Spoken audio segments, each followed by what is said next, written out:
Welcome back to the DTD podcast. I'm back with the team, and today we're going to start with the fact that we all went to school. How did you guys and your family deal with report cards? Take it, younger Dr. Howard. Report cards were a huge deal in our household. A huge deal. For some people. Your wife. Your wife. I know people see Dr. Howard as the educator and assume he would have been the taskmaster with grades. But yeah, your wife was very serious when it came to report cards. It was like, I remember, I didn't respect progress reports, I will say. Because I knew these don't count. I'll make sure I fix things by the end. Like, don't worry about me, I'm going to take care of it.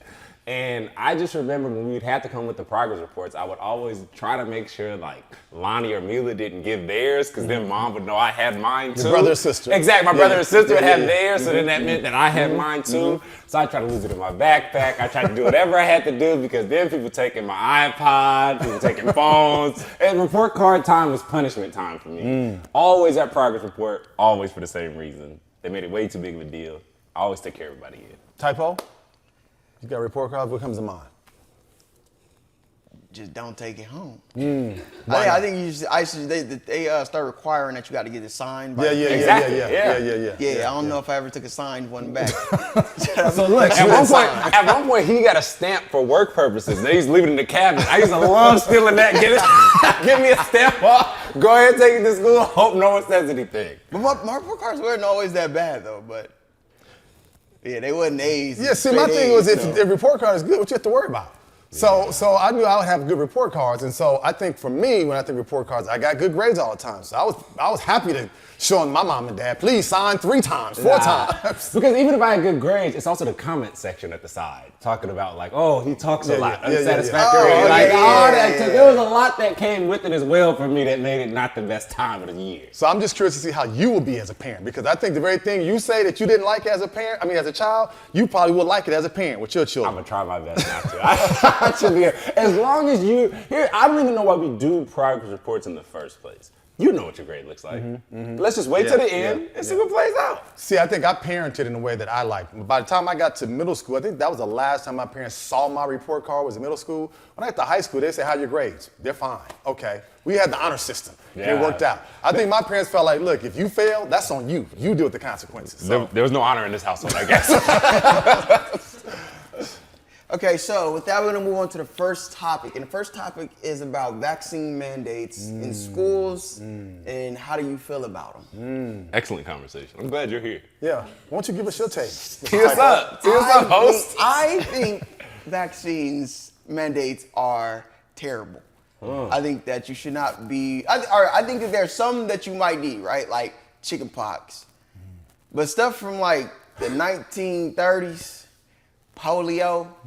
I mean, like a lot of things that aren't currently like super active in America. I don't think that like a kid should be required to have it, or like a hepatitis B, which is more of a sexually transmitted thing. Like a hepatitis B shot for a baby to me is actually crazy.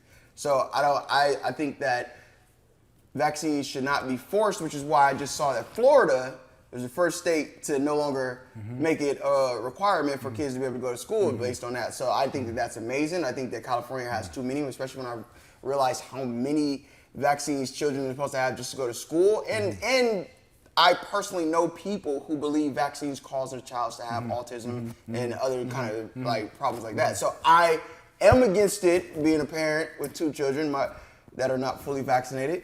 So I am not for the vaccines for them to go to school. Now, if we're going to be traveling around the world, if we're going to be going out of the country, now I believe that vaccines are then required because other countries have different kind of illnesses and stuff that we don't have as present here. But I do not believe. So what are you going to do? So you're going to when your children are school age, you're just going to say we are opting out of the mandated vaccine? Yeah, well, I've been kind of waiting to see what happens because they were saying like this month, actually in September, that they'll have new guidelines that might change for that, and then just so happen Florida already shut that down. But I'm not saying that they shouldn't have any again. I just don't think all of them are necessary, especially because I want my kids to go to regular school and be around other kids. But at the end of the day, if it came down to a vaccine and having a tutor or like an in-home teacher, I think I'll go with the in-home teacher. Yeah, so for me, I think the issue is what you just mentioned around being around other kids. So the reason why I would say I kind of lean in favor of it is because of the fact that I don't know what other kids have. And if I go through the steps to get my children all the appropriate vaccinations that they have to get to keep them healthy and keep them safe, it's not just about them, it's about other kids that they're around. So if you chose not to get a measles vaccination and then your child gets measles, and if measles is a contagious kind of, virus, now your child is around my child and my child gets measles because these vaccinations are not 100% proof. I just get worried about the fact that if you don't have it, what does that mean in terms of how you might put other kids at risk? Yeah, I'm glad we have conversations like this because I think we need examples of like how we disagree on very like hotly contested topics and see where we kind of land, because I think the way you set this up in terms of like these old diseases that like polio and stuff, that's not a problem anymore. Like, why are we getting vaccinated for that? But we see these stories recently. I read an article not too long ago of like these measles, polio outbreaks that are taking place in these towns where people have not been vaccinated, where you're then seeing these old things that we thought were no longer a problem popping up because we're not getting vaccinated. So I guess I'm curious, so when we see examples like that, is that not evidence that we do need, like how do we take those stories from your vantage point? I guess I'm curious. Because a lot of times I just see them as stories. I don't see the actual damage of measles like we've seen in books. It's not like they're saying like, oh, these people have measles, but okay, now show us the pictures of those people that have them. Show the evidence of what you are talking about. And I usually don't see. So I say, is it partially conspiracy? Do you think partially conspiracy then? Conspiracy, not as much as I do think that that's just like a narrative-driven thing where they want to make sure that people do believe that it does exist and this is why they should do it. But okay, so but I guess the point, but narrative-driven means that it's not, like, do you think it's a real case or we're just trying to make sure people do it? I don't really think, I mean. Because that was conspiracy if we don't believe it. Nah, I think like a UFO is conspiracy. Like you've never seen it; it doesn't exist at all. I think like measles, you can actually prove with evidence, and it's something that they can prove right now.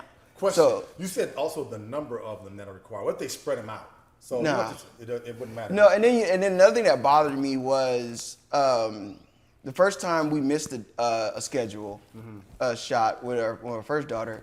And then the next time they were like, oh, we could just give her 3. We could give her 4. And then I was like, that one time I was like, okay. And they gave her 3, and then she was like sleeping all day. And I was like, oh yeah, I don't know about this. Like that just lowered her activity, and then the other things of me, I didn't like that feeling. And then the last time we went, they were like, oh, well, your younger daughter missed. We can give her 4, 1 in each arm and each leg. And I was like, yeah, we're not doing that. Yeah, I think having a healthy skepticism is always a good thing because we don't know what they're injecting us with. And there are a lot of folks who are saying, why do we just so openly just put our arms out there for our children when we don't know what they're being given? Well, because we got them.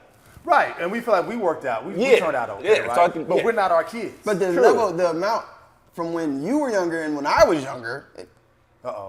No, so, okay, this is a good point. Hold on, this is a good point. Because, like 6 on the scale. Hold on. So when my oldest daughter was about to get her first shots, my mom is somebody who keeps all her files. And what she actually found was like my original vaccination card that showed when I got it, how much I got, exactly what I got. And we were able to make sure that like she's staying on a schedule that was comparable to, now I'm not testing the samples, et cetera, but like I think there's a reason we did begin to believe in vaccination because folks had seen, to your point, right? Folks saw the real consequences of us not having vaccines, which is why public trust then began to sway to let's get vaccines. I think this is more so a conversation of like our lack of trust in public officials and larger government structures that makes us start to question these things.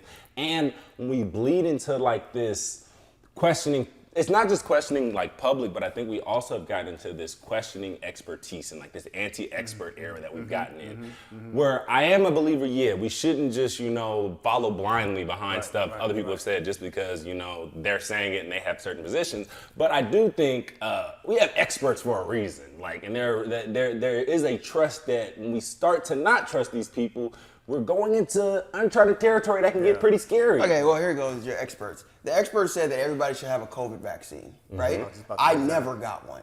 I was out in Florida. I walked around outside every single day. I saw people afraid. I didn't wear a mask, nothing. I never got sick. You ever got COVID before? Yeah. You had the COVID vaccine? Yeah. I've never had it. I've never got So that's COVID. not how vaccines work? No, the expert said. That's not how vaccines work. No, but the expert said. So every single person that I know that got the vaccine got COVID. Every person that I know that did not get the vaccine did not get COVID. Okay, no. So I'm saying that me personally. Okay, but here's what I'm saying. Stance. But you're talking about experts. Experts don't say get the vaccine because that means you will not catch COVID. No, it said that it will make sure you be safe? No, that's not what they say. They don't say that. That's not. So this is my point. Kind of what it seemed That is like not what they was experts. marketing That's it. not what experts promise to people. What was it supposed to do? So behind all vaccines, the idea is if we just expose COVID. your. What was COVID's vaccine But I'm saying supposed it's to just do? like every other vaccine. When we expose you to certain antibodies, it can help your body start to develop certain, like reduce the way that it affects you if it hits you. So then Same way that's we do the conspiracy, flu. correct? Because you're only believing it. You don't know. You're not a scientist. You've never done any. You've never done any of these tests. You've never done them ever. Wait, hold on. So Why you is it a only conspiracy? Because you only believe what somebody else has told you. You've never done it. Well, so I you have other vaccines but as you well have in my to, body. But you still have to believe something without knowing. I didn't say I didn't believe it. But I'm saying you have to believe it without Yes, knowing, I do. right? So then what is it? That is a sense of conspiracy, because if I don't believe it, but you believe it based off of what someone else said, that is all conspiracy. Hold on. We can't say that. If I believe in something and you don't believe in it. There's and actual it's studies all- done tied to But mine. that's, again, those That's not a studies, conspiracy. have you ever done them? So if I don't do If that, you okay, don't- I've never if you flown a don't- plane, if- but I know planes fly. Because you've been in one. Yeah, I got the vaccine and I'm No, no, no, alive. no. So you've been in one. Yes. So you experienced it personally. I've experienced the You didn't- vaccine. But you did not experience the test. Huh? What do you mean I didn't You experience didn't do the test. I You got a didn't COVID create test. it. What are you Hold on, talking here's I about? think we're going. So let's take this back from a public policy standpoint, because I have to determine if I'm a public policy, I got to figure out what you do as an individual. What you do as an individual is fine. When there are hundreds, thousands, millions of people, I got to come up with a policy. Yeah. And so let's take it back to school for a second. So if I got a school and I know that having the vaccine reduces the likelihood of it being spread, but certain people don't want to take it, can I run the risk of having those kids who don't get the vaccination, if they get it, affecting other folks? Yes, because the reason why they got the vaccine was so they don't get affected, or that antibodies reduce should the likelihood that- antibodies that's should what you're told. protect them. So I think this is my point about, like, we're going into this anti-expert era. And I think it's a perfect example, right? Because your argument is that it's a conspiracy theory if I didn't do the actual COVID vaccine stuff So you don't myself. believe it. So this is my point, right? We're going to go into a time and space in which people are going to have to believe polio is real in order for us to But start you getting can back. see pictures of it. So that's it. This is what I mean by real. You So can you're gonna see have, it. but you're gonna have to see like measles. You're gonna have to Yes. see bad stuff come back. in order have for- to. and that's a scary. It's That's a double-edged scary sword. place to So go. I have no problem with the fact that people want to see things, right? But I can't show you everything under the sun. And where do we draw the line? That's a slippery slope. And that's what I'm saying. I think But I when think we when begin the question, But how many people have you? Even if they say measles, have you ever in your history of your life known a kid to have measles? No. Have you? You've been to Africa and all type of Yeah, countries. yeah. And so when I say if you do not see this stuff, not saying that it does not exist, but the chance that a child that is just playing at the school down the street, just But kids started to get this. But kids started to get this Wait, stuff. have you ever seen a kid get hit by a car? Yes, You seen it? yeah, on a bike. No. Have you seen a 3-year-old child get No, hit by a car? no. Okay. Would you let your daughter run in front of a car? No, you've never seen it. You wouldn't let her do it. Why? Because you could die. Okay. From getting hit by a car. But you've never seen it though. I've seen someone else get hit by a but car. I don't want and it was someone an to have adult. to get polio So to be like, if oh, an adult- polio's scary. If I saw an adult with measles, I'd be like, wow, I don't want my child to get that. I've seen a child with chickenpox. So can I give you some advice though? Because some of these measles stories, I believe, and I've read articles that have images, and so if we see article images, are you still gonna be like, oh, but I gotta meet this child, I gotta go to the hospital? Like how far do we have? Like, because there are pictures of kids who have passed from these But diseases. you agree with me? There's a value in being skeptical. I think there's a balance between skepticism and not trusting expertise. And I think we don't know where that is. Yeah. In all and the facets. skepticism is good because people just tell us things that we just For believe. sure, for sure. And we know more times than not when we just believe people with blind faith, it can come back to haunt us. 1,000%. But I think at the same time, what I also hear you saying is that there are people who have spent decades studying and doing things, and you can read about the studies, and at what point do we start putting faith in that? Yeah. And how we find the middle ground, I don't know. And I think we see more skepticism, which is healthy, but then at some point, there's no such thing as truth or fact or evidence. And I'll also say with something like COVID, for example, I think as far as I know, we were fortunate enough to where like COVID-related deaths and real harsh COVID experiences were not very immediate to our experience. Yeah. So I think it's easy for us to be like, oh, I knew people who got the vaccine and went this way, didn't get the vaccine this way. People who, to your point about polio, who experienced, people who really saw family members, loved ones die from COVID, I think their perspective on these vaccines is a little bit different. And I hate the fact that we're basically going into like, don't believe fat meat is greasy phase. Like, unless something terrible happened, we're not going to do these things. I just think that leads us in a very dangerous space. Yeah, and I believe that everybody has a great point. I think that we'll let the judges decide and see how they feel about that, and we'll move on to the next topic. Let's move. Moving on to the second topic, we're going to talk about NIL. paper. How do you guys feel, since NIL now is such a prominent thing in college football, and football's back, how do you guys feel about it? Does it hurt the players? Do it help the players? What do you guys think? You were a college athlete. I mean, you were a college athlete as well, but you weren't like Ricky. You think you got some bread for NIL? You think you could have got some money? Oh yeah, I went to Eastern Michigan. I got it. Well, So you gotten paid? yeah. Did you get paid? Shh, don't say that. Statute of limitations up. Tell us about this favor. Tell us about the brown bag they slid you. So was it a briefcase they left on your dorm? Like, what did it look like? So it was really weird. So, cause you didn't get money, Okay. But things are you. First of all, it was. I should have went somewhere else, but it was like, the first step was, you come, and there's other guys on the team that've been there for a while. They might have numbers and stuff. So you come, you snatch those off people. Okay. Then you get the housing and make sure you get your financial aid straight. Yep. Then somehow some per diem start showing That's up. what I was about to go. Okay, got you. Then after Get the to that per bag, get to that cheese. after the per diem show up, you don't gotta you can get it. But look, so Apartment let's show talk up. about this. So okay, the per diem is one that I know nothing about. I don't know how it works. This is back in my day, my 1 year playing college sports. I didn't know you get per diem. So we get ready to go on a road trip, and they give you an envelope. And the envelope was like $500. Oh, well. And I'm like, okay, what is this for? And everybody got it. And that's not what I got. But they said, but this is for food. Okay, we're gonna be gone for 4 days. I think I can make $500 spend for 4 days. But then they feed us everything. They give us our breakfast, they give us our lunch, they give us our dinner. So I can keep this $500 in my pocket. When we go on the next road trip, so I get my next per diem. So and I don't know how much y'all got. Y'all probably got No, more. because see, I was injured when I got there as well, so I wasn't traveling. This was just. This was different. It was just a paper you got. This is a mutual found some money. agreement. This is a mutual agreement that me and another guy that I was there with, we just happened to get a lot more different treatment. So NIL then, to the point. Oh, I think Is it NIL good or- is phenomenal. I think it should be in high school. I think high school. that you gotta balance it though, right? You can't take a kid out of high school and throw him on your college team and be like, all right, give this guy $4 million because I think that this guy's on a bench that's better than him. Yeah, I think they got to at least have a year in. Kind of like how you got to do with you go pro or something? Is that Like an NBA? internship, Yeah, like you yeah. got to go for 1 year, see how you do, yeah, and then yeah. get the money, not just. Right. Yeah, I've always these been guys. for college athletes getting paid, right? Before that, like, do these dudes get paid? You make so much money for the university, but, Shabazz Napier, remember a couple years ago, basically said, I'm hungry. Like, I won a national championship, I'm hungry. We should never have a situation like that. I just have issue with the way that the current college landscape is just kind of this free-for-all that I don't think is healthy for anybody.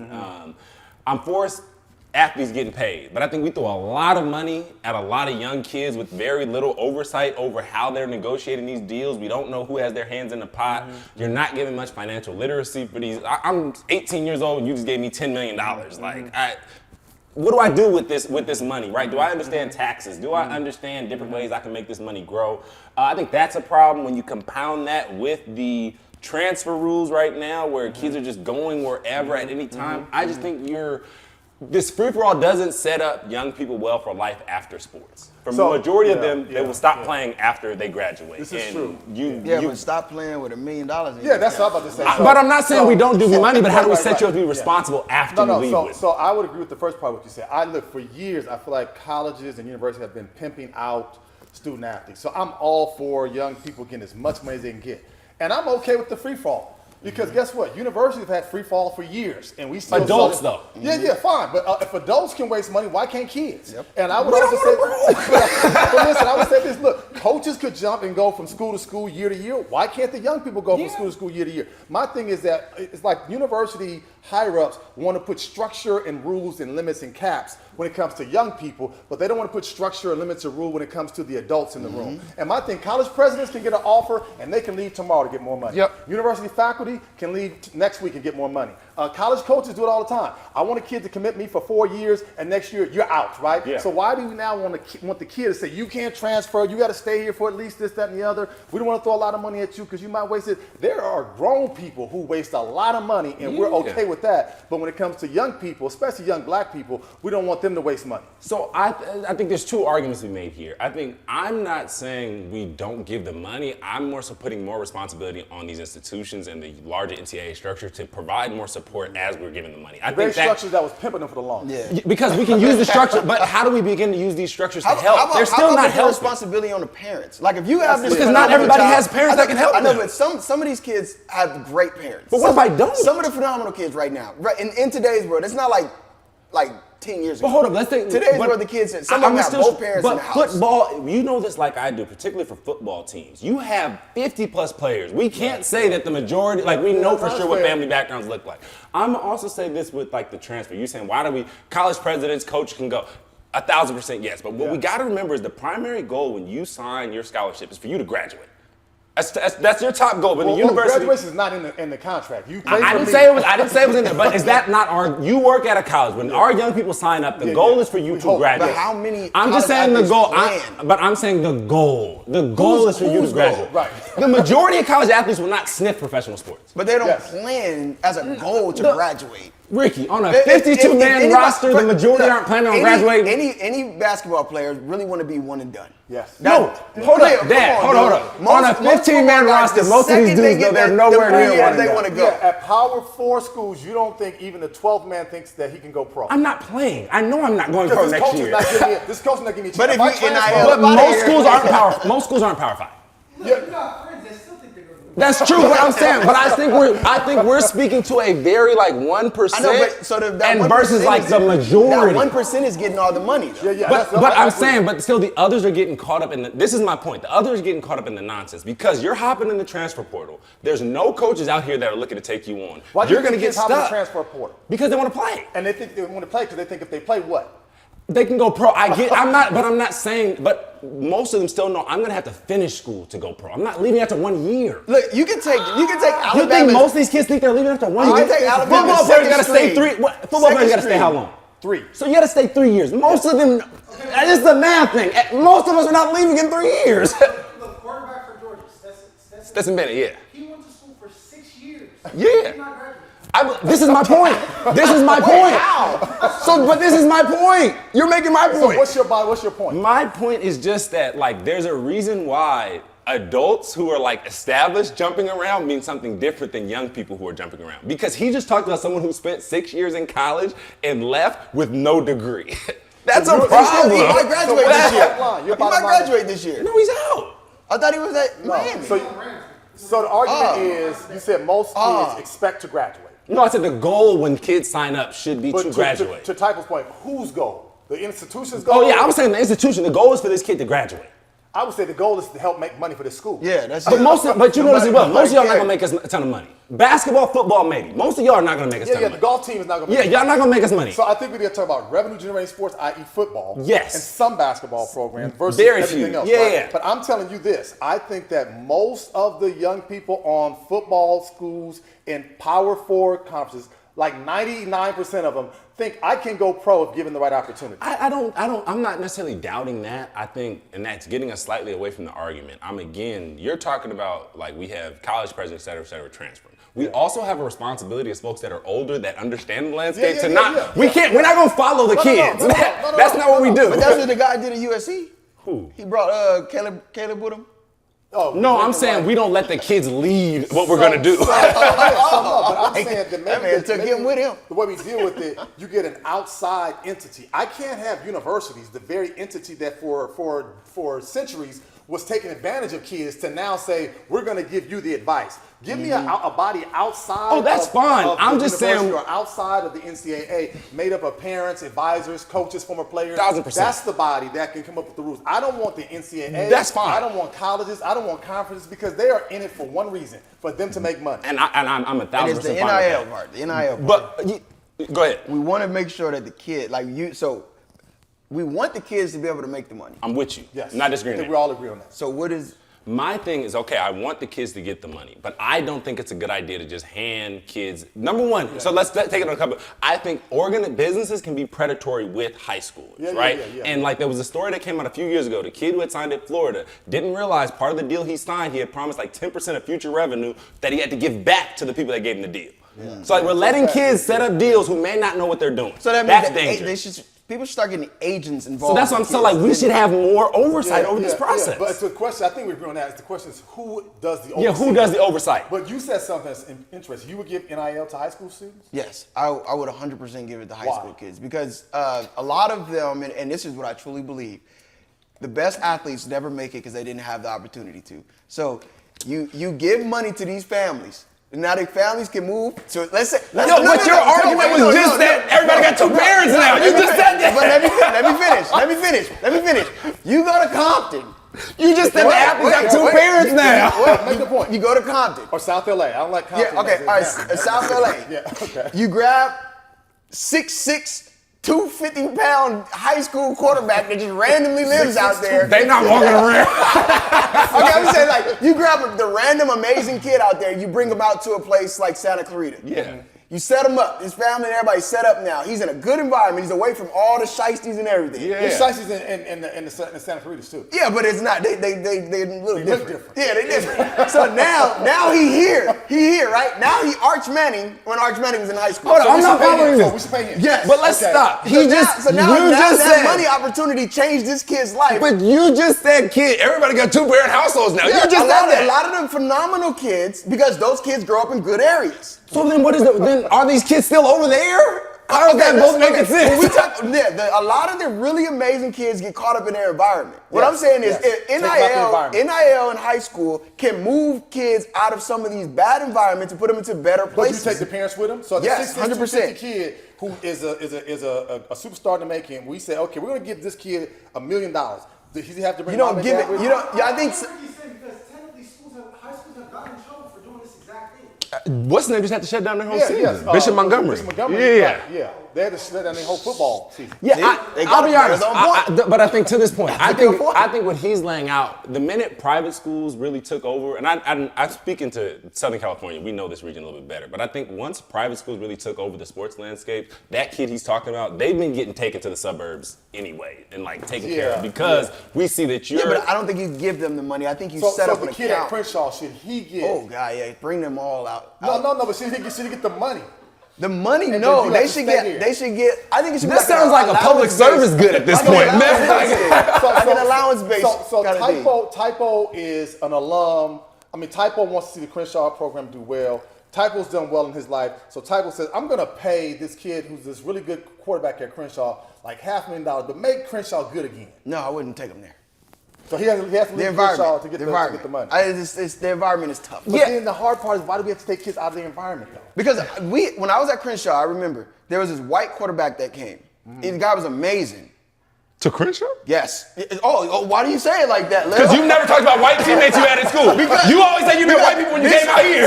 What You I'm said thinking- I never met white people until I came out What- here. What he's saying is exactly what I think would happen. What? Somebody was like, some white family was like, oh, if we send our kid here with all these black amazing guys, he's He'll going to be do better. great. Yeah. He could not handle the the environment. I was on JV when he was on varsity, and he was amazing, but he was only there How for long like did he last? a month. And he left. Yep, left. I So don't know say what more happened. about the environment. What's in the environment that made it hard for you? Just The gangs, and but even though a lot of the athletes are protected from it, at some point you get wrapped up in it because now you're friends with people and you want to hang out and you just the social situation. like that part is it's a lot harder and it's easy to say like I said, the gang members usually try to even help the athletes stay out of it, but it's that stuff is not as easy as it seems. That's why you have like the amazing players that did leave Crenshaw and go to like Oregon and they did amazing. because they got the But I opportunity guess to the get problem out. I have is the fact that if we start taking talented kids out of poor areas and give them money and they leave, I get the whole environment issue, but there are kids who don't have that opportunity. Yeah. And those kids are stuck. And if those kids have the same kind of support and the same kind of, environments, they might be just as good. They might just be later bloomers. But then it's just the NIL thing. It's like, this kid is amazing. It's not. He But- just happen to be amazing. I also, in some ways, feel like the way that we're looking at the athletics landscape is somewhat antiquated and outdated at this point, because I think we've also seen an era of like sports now for kids. It's like the early training and specialization. A lot of kids now, like to what you describe as like the kids who just outside, I'm good, I'm a natural athlete. That's when kids used to play outside. Kids don't play outside anymore. So Just for recreation. yeah, so these kids aren't as like, you're not finding that kid in the same way. We don't hear the same stories of like the diamond in the rough kid who like figured it out. These kids start specializing at very young ages. Yeah, even the idea of kids playing multiple sports. Yeah, like that's kind of gone now. So I think the way we're describing it is like, oh, like, bring them out the neighborhood. I think from now, these kids start specializing early. And my point is, we're putting so much support around, we're putting way more support now than ever around making sure these kids are top tier athletes. Okay, we're also throwing more at them in terms of like the freedom and empowerment. Why don't we match the supports? Yeah, but I think we're doing that because now parents recognize my kid can become a millionaire at 18. Yeah, 19. some parents who understand that, like, yeah, we're gonna be able to handle the money. But it's others new. who can't. It's new. Yeah, So it's gonna start rolling more and more and more. and we're gonna have bad stories as I well would as say good more ones. money to these young people, more money to the student athletes, more money. Graduation rates. And more money to the teachers. Graduation More rate. money to the teachers on the way there. Appreciate you, brother. Appreciate you, brother. There you Keep go. giving them good grades. Okay, so we're gonna let the judges take care of that one, and we're gonna move on to the third and final topic of the day. Speaking about giving kids good grades, so teachers aren't able to hold kids back like they were able to back in the day. Yep. So now, do you guys see that hurting or helping the kids in the long run? So I want to take this from a learning standpoint. Why I think that holding kids back. Letting kids go forward when we know they haven't shown mastery in a subject matter only hurts kids more. The fact of the matter is, if a kid is in second grade and a kid has shown that she can't read, why am I going to let this kid go to the third grade where the content is even more challenging and they're going to struggle more and the concepts are more difficult? The kid who struggled in first grade didn't get the second grade stuff, now doesn't get the third grade stuff, so it's only going to get harder. So I take a look at this from a learning standpoint, that this rule of kind of not holding kids back only harms them in the long run, because you're going to get kids who get to 11th, 12th grade who can't read or do math past a 4th or 5th grade standpoint. You have to hold kids back or do something in terms of intervention, support to help them learn, because otherwise we are setting them up for failure sooner rather than later.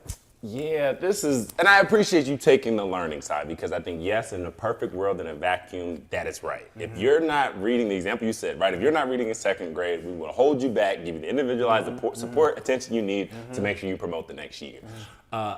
There's more than just the learning side, unfortunately. And I think we can start from just the social standpoint, right? You know, like I do, there's a whole huge body of research that talks about how damaging being held back is for kids socially, right? That number one, I'm seeing all my peers promote, it looks like something's wrong with me. Frequently that means I may give up, all that kind of stuff. I'm not even gonna go there. I'm gonna just make this a pure logistical conversation. We cannot afford to keep holding kids back, particularly after COVID, because there's too many of them. We need you to go, okay? We have 30 kids in this class. Mr. Howard's class has 30 kids in the second grade. I am sorry that Tyler can't read, okay? But I got 30 kids, but guess what? Down the hallway in Mr. Typo's class, he has 35 kids that are coming up next year that are gonna be in my class. We can't have 36. Sorry, Tyler, you're gonna have to go because we don't have the room or the space to make sure you're getting all along. It's a logistical thing. We just don't, because there's not one student who can't read. There's a lot of them, and that's reading. What about math? What about social, interaction with peers, whatever it may be? If we really played this game, especially post-COVID, when we know a lot of kids are not where they should be, we don't have the space. We literally don't. I remember my second year teaching, it was like the second day of school, I think, and all the kids are filing in. No one's absent today. There was literally not enough seats in the room for all the kids. And that's without us holding kids back. If we tried to hold kids back, it'd be standing room only in your classroom. So you're saying the logistical reality should trump the learning? They have to. It's not a should, it's they have to. Because think about this. if we keep holding back, we know that, again, logistically, our numbers are going to grow, which then is going to impact everybody learning-wise. Maybe that should be the incentive to teach kids better then. Maybe if we don't have You think we're not trying?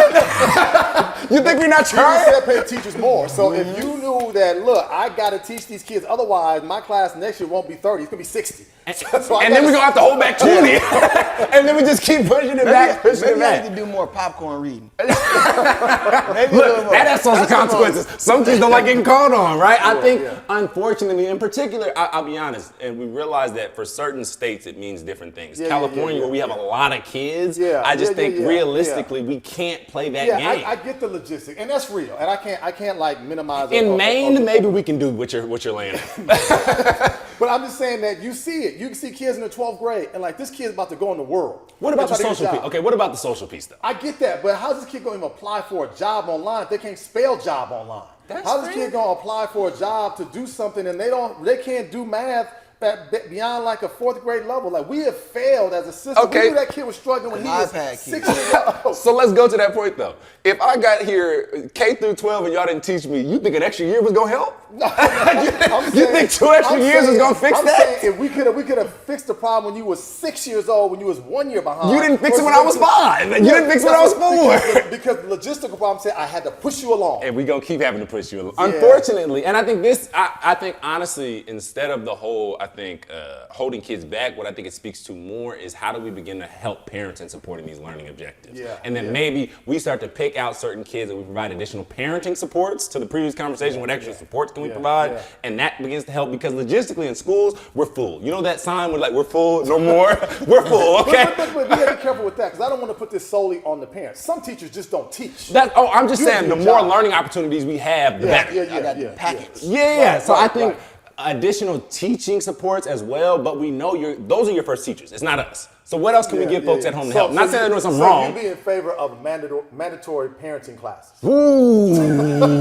So No, I think that. I think Before you send that. your child to school, you have to do like at least 25 hours of mandatory. You saying the M word real loose right now. You're saying the M word you real know loose. ways to your point. So you know how to support your child, so your child's not going to be pushed along if they're struggling. Mandatory? He just talked about how much you don't like being told what to do. You ain't gonna tell us You just told what to me do. We're going to talk to the parents to help the parents support their child. Yeah, we're gonna talk. We're gonna try to encourage and we're you. gonna make it required. Mandatory. Okay, what you gonna do if I don't? Your child is not going to get passed. Wow. So you'll take it out on my child. Wait, what happens when the kids be truant too much? Don't does the parent get in trouble? Well, Yeah, some they states, can. Yeah. So, Yeah, they need to do the same thing. Your kid can't read. I can't come to the parenting classes. I'm working. I got other online. responsibilities. Online. I don't have Wi-Fi. we'll come to the school. I don't have a car. I don't. You got a phone? You can You're take the taking class. up my time. I'm just saying, I think there are some hard conversations we have to have about the fact that it's not trying to dictate to parents how they should parent their children, but parents just don't know how to help their children oftentimes do better in school. So a school said, look, if you just turn off the electronics for like an hour evening and you read aloud, that can help your child learn how to read better. If you help your child understand how to do manipulatives around the household, that can help your child with math. We're not trying to be really sort of, dictatorial saying this is how you have to parent. It's just doing school things at home. A lot of parents don't know, and if they know better, they do better. I agree with all those things that you're saying, but like I do, when we start to say things are mandatory, your child will not promote without it, that just doesn't tend to go well. Mandating vaccinations. Yeah, I am, because we can lose life over this. You can lose life. Over this. Yeah, that's not life or death. I'm sorry. It is. When not you life or can't read death. the signs. Then we need you to see the colors. Red means stop, okay? Yellow means slow down. You still gotta learn. I just need you to be able to see certain colors, all right? Do not eat. Oh, man, it tastes funny. Okay, so now we'll wrap it up for the last topic.